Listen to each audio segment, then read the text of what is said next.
Thank you very much, Jennifer. I first also want to acknowledge that we're holding this conference on the territory of the Algonquin people. And I want to welcome all of you for coming out on such a miserable night in Ottawa, but at least it's not snowing. And I wanted to give special thanks to our principal partner, BMO Financial Group, for their generous financial support, which allows us to hold such an open and diverse conversation again this year. For those of you who may not be familiar with the Pierre, Elliott, Trudeau Foundation, the foundation was established in 2001 as a living memorial to the late Prime Minister. It's a nonpartisan organization whose mission is to support academic research, public engagement, and leadership development in 4 thematic areas which were important to Mr. Trudeau in his life. And those are human rights and dignity, responsible citizenship, Canada's place in the world, and people and the natural environment. And every year, the Foundation supports 15 PhD scholars, 10 accomplished Canadians who act as mentors to the scholars and to the overall community, and 5 mid-career academic fellows who have made significant contributions within the 4 themes. The Foundation also holds conferences and other public events to explore issues arising from these themes. This year's annual conference is about institutions for a changing society, and let me take a moment to explain why we chose this theme.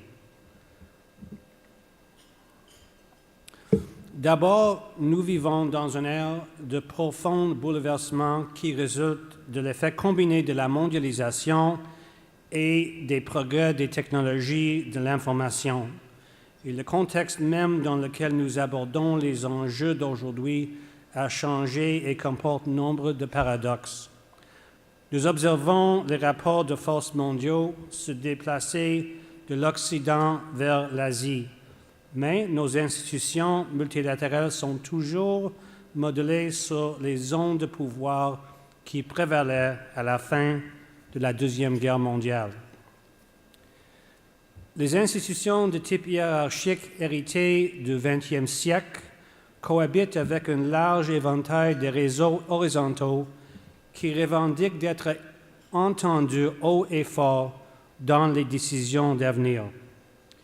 Les technologies de l'information et de la communication permettent autant de catalyser la participation démocratique que d'affermir les régimes politiques autoritaires. Nous sommes plus interliés que jamais avec toutes les synergies positives et les risques sous-jacents que cela peut présenter. Les plus grands défis auxquels nous sommes confrontés nécessitent une vision à long terme, alors que les gouvernements semblent de plus en plus accaparés par la gestion quotidienne et leur réaction aux boucles de nouvelles en continu. Certains défis, comme l'éradication de la pauvreté et la redéfinition de nos relations avec les peuples autochtones, nous préoccupent depuis longtemps. D'autres, comme l'adaptation au changement climatique ou l'avenir du travail dans la foulée des avancées technologiques, sont plus récentes. Cela dit, le nouveau contexte rend les anciennes techniques inefficaces. On ne peut régler les problèmes du XXIe siècle en appliquant les solutions du XXe siècle. Nos institutions doivent s'adapter et innover. Now, a second reason that we chose this theme is because in every one of the subjects that we're going to be focusing on, local, national, and global institutions, we're not looking simply at the formal institutions of government. Citizens are increasingly insisting on being heard. Non-government organizations have aptitudes and perspectives that formal institutions of government do not have. And I'd say that one of the implicit goals of this conference is to reaffirm the importance of civil society as essential to a robust democracy and to effective policy development and program delivery. One of the objectives set out by the founders of the Pierre, Elliott, Trudeau Foundation was to commemorate the late Prime Minister by holding conferences essential to rebuilding, renewing, strengthening, and completing Canada. I don't believe that it's possible to achieve this goal unless there's an understanding of how well our institutions are doing, how the context they are working in is changing, and how they're adapting to address this changing context. Le conseil d'administration de la Fondation a récemment résolu que, dès 2016, la Fondation dédiera une portion importante de son programme d'interaction publique, de conférences et de séminaires à 3 domaines d'enquête qui sont cruciaux pour l'avenir du pays et sur lesquels la Fondation a acquis de l'expertise. Les domaines que nous avons choisis sont le pluralisme, la diversité et l'avenir de la citoyenneté, les relations avec les peuples autochtones au Canada et la sécurité de l'eau, de l'alimentation et de l'énergie. Nous vous en dirons plus sur les événements liés à ces sujets dans les semaines et mois qui viennent.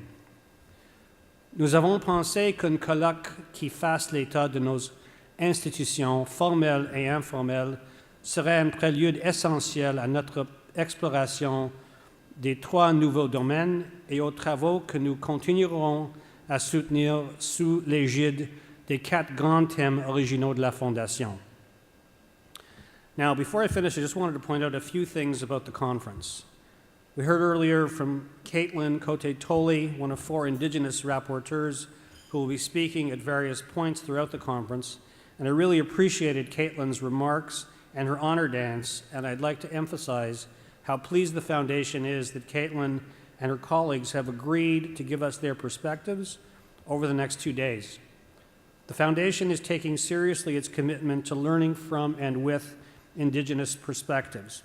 And it's obvious that people in Canada have a lot to learn from each other, and we're grateful to have such principled young people to do it with. I won't go into the program. You should all have a program, but I would like to say a few words about activities that will be taking place off-site. Tomorrow at 5, you're invited to a book launch organized by the Alumni Society of the Pierre, Elliott, Trudeau Foundation. And there, our mentors John Sims and Marie-Lucie Morin will hold short interviews with about a dozen mentors, scholars, and fellows who've published on a variety of subjects over the past year. This is a popular event, and we hope that you'll join us there. And after the book launch at around 7:15 to 7:30, we've organized 9 thematic dinners at restaurants and community centers around Ottawa and Gatineau. Each dinner will host between 10 and 20 people, and it's a great way to dig deeper into a topic that will be explored on this stage over the next couple of days. So I encourage you to find out more about that, and you can register if you haven't done so already at the registration desk outside this room. So without further ado, I wish you all a pleasant evening and a stimulating conference. Merci beaucoup.